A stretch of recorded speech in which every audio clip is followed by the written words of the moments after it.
आप देख रहे हैं यूपी की बात। मैं हूं आपके साथ रितिका अवाना। उत्तर प्रदेश में बाढ़ को लेकर सरकार के बड़े बड़े दावों के बीच जमीनी हकीकत कुछ और ही तस्वीर दिखा रही है। बलिया जिले में गंगा के कटान से दर्जनों परिवार बेघर हो गए। आरोप है कि बाढ़ विभाग की लापरवाही और अनदेखी ने हालत को और बिगाड़ दिया। प्रभावित इलाकों में 125 से अधिक घर गंगा नदी में समा चुके हैं। आइए आपको दिखाते हैं ग्राउंड रिपोर्ट। बलिया जिले की गंगा किनारे बसी बस्तियों का हाल बेहाल है। सपा विधायक जयप्रकाश अंचल का आरोप है कि चक्की नौरंगा गांव में गंगा की कटान से अब तक 125 से अधिक घर नदी में समा चुके हैं। कई परिवारों को बिहार के बांधों पर शरण लेनी पड़ी है। गांव की पूरी आबादी अब उजड़ चुकी है, लेकिन न सरकार मदद को आगे आई, न ही बाढ़ विभाग की तरफ से कोई ठोस काम हुआ। विधायक का दावा है कि उन्होंने इस मुद्दे को लेकर मुख्यमंत्री, जल शक्ति मंत्री और प्रमुख सचिव को पत्र लिखे थे, लेकिन कोई कार्यवाही नहीं हुई। कटान रोधी कार्यों की मांग कई बार की गई। रिंग बांध, ठोकर या जियो बैग लगाने जैसे विकल्प सुझाए गए, लेकिन सब अनसुने रह गए। 3 विधानसभा क्षेत्रों में लगभग 1.5 लाख आबादी जलमग्न है। जी विधायक जी, देखा जा रहा है कि आपके क्षेत्र में लगातार कटान जारी है और ऐसे में चक्की नौरंगा की बात करें तो वहाँ पे आए दिन वीडियो हो रहे हैं। चक्की नौरंगा बाजार की बात करें, विद्यालय हो या कटरे हो, लगातार गंगा में विलीन हो रही है। कई वीडियो आ रहे हैं। क्या स्थिति है, क्या कहना चाहेंगे और इसमें किस तरह कार्य आपने पहल भी किया था इस मामले में? देखिए, गंगा नदी के जो चक्की नौरंगा में आए दिन कटान हो रही है, इससे पूर्व में कई बार विधानसभा में प्रश्न लगा करके, माननीय मुख्यमंत्री जी को पत्र लिख करके, जल शक्ति मंत्री जी को पत्र लिख करके, प्रमुख सचिव को पत्र लिख करके मैंने बार बार अवगत कराने का कार्य किया था कि चूँकि वो बिहार के जवैनिया गांव से सटा हुआ गांव चक्की नौरंगा है और हमारे जनपद के और हमारे विधानसभा के एकलौती ग्राम पंचायत है जो गंगा उस पार भुआल छपरा नौरंगा है।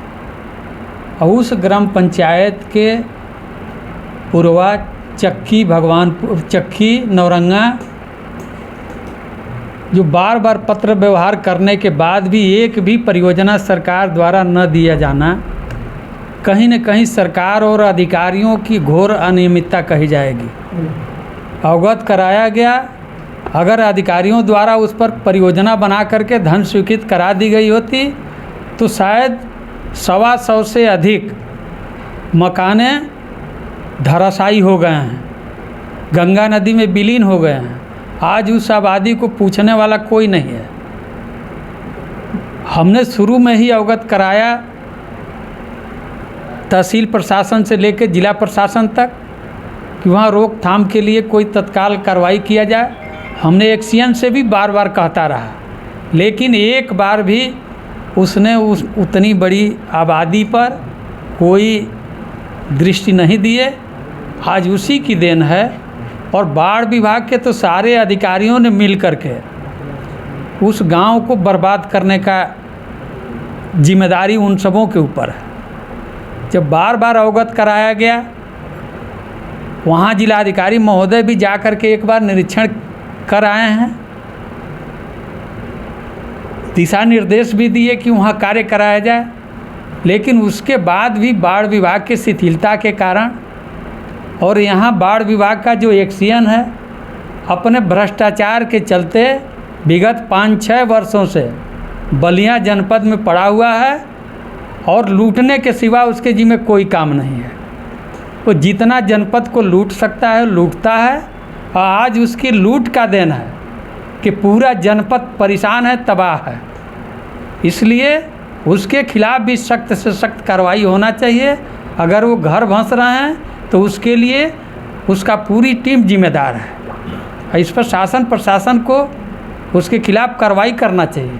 आपने इसलिए पत्र मुख्यमंत्री को भेजा था, उस पर क्या? बाढ़ की तबाही के बाद अब इन लोगों के सामने सबसे बड़ा सवाल है, दोबारा जीवन कैसे शुरू करें। सरकार और प्रशासन राहत की बातें तो कर रही हैं, लेकिन जिनका सब कुछ गंगा में समा गया उनके लिए अब तक कोई ठोस इंतजाम नहीं दिख रहा। तो बलिया की ये तस्वीर और हालत एक बार फिर से ये सवाल खड़ा करती है कि आखिर हर साल आने वाली बाढ़ से निपटने की तैयारी समय रहते क्यों नहीं होती। क्या सिर्फ दौरे और घोषणाएं ही काफ़ी हैं या फिर ज़रूरत है ज़मीनी स्तर पर ठोस और ईमानदार काम की? इस खबर में बस इतना ही। बने रहिए हमारे साथ और देखते रहिए यूपी की बात।